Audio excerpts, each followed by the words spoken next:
बाप और बेटे और उल कुदुस के नाम से आमीन। बहार कॉलोनी कोट लखपत लाहौर से मैं एंड्रू इसहाक आज की लतूरिया के तारुफ के साथ हाजिर खिदमत हूँ। मेरे अजीज़ों, आज के दिन यानी गुड फ्राइडे के बाद का सनीचर सह रोज़ा इबादत जो पाक जुमेरात को शुरू हुई का तसलसल है। हम अभी भी यानी आज सारा दिन अपने आप को इबादत में खड़ा हुआ या शामिल हुआ ही समझें, बिल्कुल उसी तरह जैसे हमारा खुदावंद निजात का काम जो पाक जुमेरात के आखिरी खाने से शुरू करके जत्समनी की जान कनी, गिरफ्तारी, सारी रात पेशियाँ और सिपाहियों के हाथों ठट्ठा, कोड़ों की मार, सलीबी रास्ता, कलवरी पर अपनी जान की कुर्बानी, कफन दफन, आलम असफल में उतर कर तमाम मरहूम ईमानदारों में मुनादी और फिर पूरे जलाल के साथ मुर्दों में से ज़िंदा होने पर नहायत कामयाबी और कामरानी के साथ मुकम्मल करता है।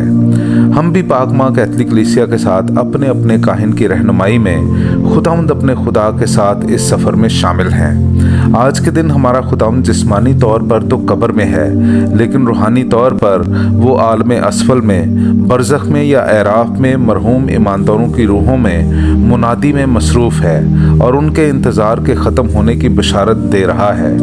मेरे अजीज़ों,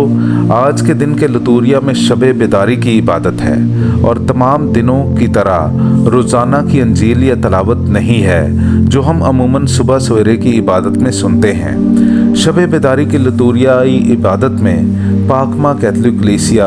कुल 8 तलावतें, पुराने अहदनामे में से 7 और नए अहदनामे में से 1 का एहतमाम करती है। अंजील मुक़द्दस इन तलावतों के बाद आम दिनों की लतूरिया की तरह पढ़ी जाती है।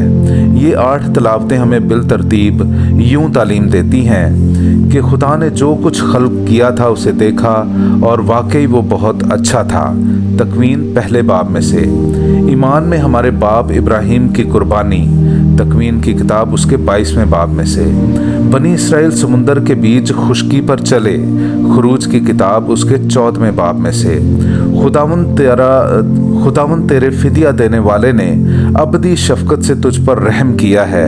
इशाया नबी का सहीफ़ा उसका 54वां बाब, मेरे पास आओ तो तुम्हारी जान जिंदा रहेगी और मैं तुमसे अबदी अहद बांधूंगा, इशाया नबी का सहीफ़ा उसका 55वां बाब, उसके नूर की रोशनी में चलता रहे, बारूक 3 और 4 बाब में से, मैं तुम पर पाक पानी छिड़कूंगा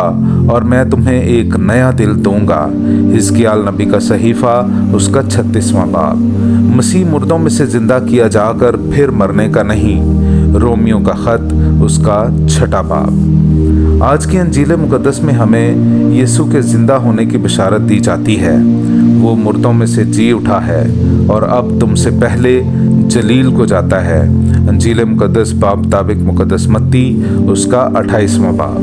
मेरे अजीज़ों, आइए हम पूरे ईमान से और बिल्कुल उसी तरह जिस तरह हम खुदा की हैकल में दुआ, बंदगी और परहेजगारी में खड़े रहते हैं, अपने आप को शब बेदारी की इबादत तक पाक रखें ताकि हम कुल्ली तौर पर पाशकाई बरक़ात हासिल कर सकें। मसीह यीशु के बाबरकत नाम से आमीन।